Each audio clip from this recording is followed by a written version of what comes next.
اور میں آپ کو پیچھے کی بات بتا سکتا ہوں، کچھ حد تک مجھے پتا ہوتا ہے کچھ چیزوں کا، وہ میں عرض کر سکتا ہوں کہ بات وہ نہیں جو دکھائی جا رہی ہے، معاملات کچھ اور چل رہے ہیں۔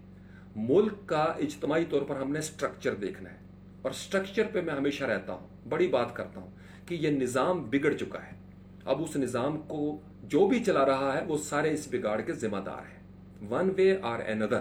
تو کسی انڈیویجول کا قصور نہیں ہوتا، ادارے بنے ہوئے ہیں، اس میں جو بھی اس عہدے پر بیٹھے گا وہ یہی کام کرے گا۔ وہ ایسا کام کرنے پہ کیوں مجبور ہو رہا ہے؟ چونکہ نظام نے سٹرکچر ایسا بنا رکھا ہے، وہاں سے اس فیکٹری سے مال ہی یہ نکلے گا۔ ہر دور حکومت میں ایسا ہی ہمارے سامنے ہو رہا ہے۔ ہم اس سٹرکچر کو بدلنا چاہتے ہیں، وہ نہیں بدلنا چاہتے چونکہ ان کو بڑا فائدہ ہے، اس تھن لیئر کو اس میں بڑا فائدہ ہے۔ ان کا احتساب نہیں ہوتا، ان کے اثاثوں میں اضافہ ہو جاتا ہے، اور اقتدار میں انہی کی نسلیں، انہی کے چاچے مامے رہتے ہیں۔ عوام کو اس سٹرکچر کو سمجھنا ہے کہ یہ سٹرکچر فرسودہ نظام ہے، یہ گل سڑ چکا ہے، ہمارا فائدہ نہیں ہو رہا اس پہ محنت نہیں کرتے، فوراً کسی کے دکھاوے پہ بہلاوے پہ آ کر ذاتیات پہ کیچڑ اچھالتے ہیں، اور پھر ان کو مشکلات کا سامنا کرنا پڑتا ہے، سچ پیچھے چھپ جاتا ہے۔ اچھے خاصی نظریاتی کیمپین کو یہ ذاتی بنا دیتے ہیں، اور ذاتی جھگڑوں میں پڑ کر ہمیشہ پھر حکومت چہرے بدل جاتے ہیں، نظام وہی کا وہی رہتا ہے۔ تو ذاتی جھگڑوں سے بلند ہو جائے یہ پولیس۔ یہ نون لیگ والوں کا بھی مسئلہ ہے، پیپلز پارٹی والوں کی بھی یہی سوچ ہونی چاہیے، پی ٹی آئی والوں کا بھی یہی درد ہونا چاہیے، چونکہ یہ سارے کا سارا نظام ہم ساری عوام کو متاثر کرتا ہے۔ ہمارا عدل و انصاف کا نظام سب کو دکھ دے رہا ہے، ہمیں اس کو بدلنا ہے۔ یہ الیکٹورل سسٹم ہمارے لیے نہیں ہے، یہ سب سے بڑا سچ ہے بھائی۔ اس میں کسی الیکشن کمیشن کے سیکٹری کا قصور نہیں ہے، کسی آرمی چیف کا قصور نہ کہا کرے، کسی جج صاحب کا قصور نہیں، یہ پورا سسٹم قصوروار ہے۔ پلیز اپنی سوچ کے اندر یہ بڑی چیز لے کر آئیں، آپ کو سکون مل جائے گا، آپ یقین کیجئے آپ کو سکون مل جائے گا۔ دیکھیں نا، پولیس کا ایک نظام چل رہا ہے، اس نظام میں بھرتی ہوتی ہے اسی طرح ہی ہوتی ہے، ٹریننگ ہوتی ہے اسی طرح ہی ہوتی ہے، بدلی ہوتی ہے، پروموشنز ہوتی ہے، ٹرانسفر ہوتی ہے اسی طرح ہی ہوتی ہے۔ پھر وہ مزاج گلی محلے تک پھیلتا ہے، وہی رویے چلتے رہتے ہیں۔ ہمیں رویوں کو پکڑنے کی ضرورت ہے۔ یہ رویے کون پیدا کر رہا ہے؟ سٹرکچر۔ تو سٹرکچر جو ہے نا وہ بیڈلی پولوٹڈ، اس نظام کو بدلنا ہے۔ اور یہ نظام پتہ ہے کب بدلے گا؟ جب میرا اور آپ کا یہ 5-6 فٹ کا نظام بدل جائے گا۔ ابھی تو ہم اپنے آپ کو بدلنا ہی نہیں چاہتے، ہم بھی تو جیسے پیدا ہو گئے وہی سوچیں لے کے چل رہے ہیں، یہ کافر وہ کافر، یہ گندا وہ گندا، یہ غدار وہ غدار۔ ہماری اتنی جلدی ہمارے کانوں میں پروپیگنڈا اتر جاتا ہے، ہم ذرا پیچھے جا کے سوچتے نہیں، ہمیں ضد آ جاتی ہے، غصہ آ جاتا ہے، اس نے میرے لیڈر کو گالی دی ہے بھائی، اس کی ایسی کی تیسی۔ اور وہ آپس میں مل رہے ہیں، وہ آپس میں مل جاتے ہیں، حکومتیں بنا لیتے ہیں، نیچے کزن آپس میں ٹوٹے ہوئے، بہن بھائی ناراض ہوئے بیٹھے ہیں، فیملی کے گروپس کے اندر پالیٹکس ڈسکس کرتے ہیں، گروپ چھوڑ دیتے ہیں ناراض ہو کر۔ کیوں؟ چونکہ جی اس نے میرے لیڈر کو گالی دیا۔ اور لیڈر آپس میں مل رہے ہیں، جفیاں کر رہے ہیں، وہ پارٹیاں ملاتے ہیں، وہ شادیوں پہ جاتے ہیں، ان کی آپس میں کراس میرجز ہو رہی ہیں، وہ خوش باش ہیں، وہ سب مل کے پھر ایوانوں میں پہنچ جائیں گے، اور کزن ایک دوسرے کے گھر میں جانا چھوڑ دیتے ہیں، بہن بھائی ایک دوسرے سے ملتے نہیں ہیں۔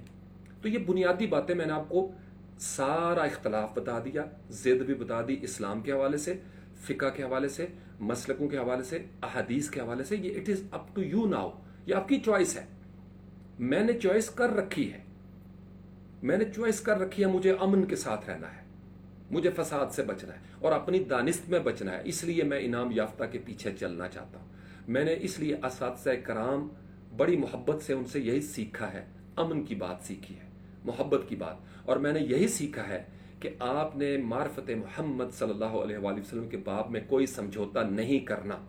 سوئے جاگے اٹھے بیٹھے کچھ بھی ہو جائے، ٹکڑے ٹکڑے کر دیا جائے، آپ کو کاٹ دیا جائے، آپ کے اوپر سے بلڈوزر گزار دیے جائے، لیکن آپ کا یہی ایمان ہونا چاہیے، محمد محبت، محبت محمد، محمد محمد، محبت محبت صلی اللہ علیہ وآلہ وسلم۔ یہ بہت بڑی حقیقت ہے، اور میں نے آپ کو کہا ہر سال درخواست کرتا ہوں، اور میں نے کیا کہا تھا آج سے 4 سال پہلے بھی میری پروفائل پہ موجود ہے وہ تحریر۔ میں نے کہا تھا جب تک آپ قرآن کو ترجمے سے نہ پڑھ لیں، خدا کے لیے پوسٹاں کرنے چھوڑ دیں، رائے دینی چھوڑ دیں مذہب کے معاملات۔ اور بزرگوں کی داڑیاں سفید ہو گئی ہیں بابا، بڑی محنتیں کی ہیں انہوں نے فقہ کے اندر، آسان کام نہیں تھا امت کو جوڑ کے رکھنا، وہ بیچارے چلے گئے اپنا کام کر کے۔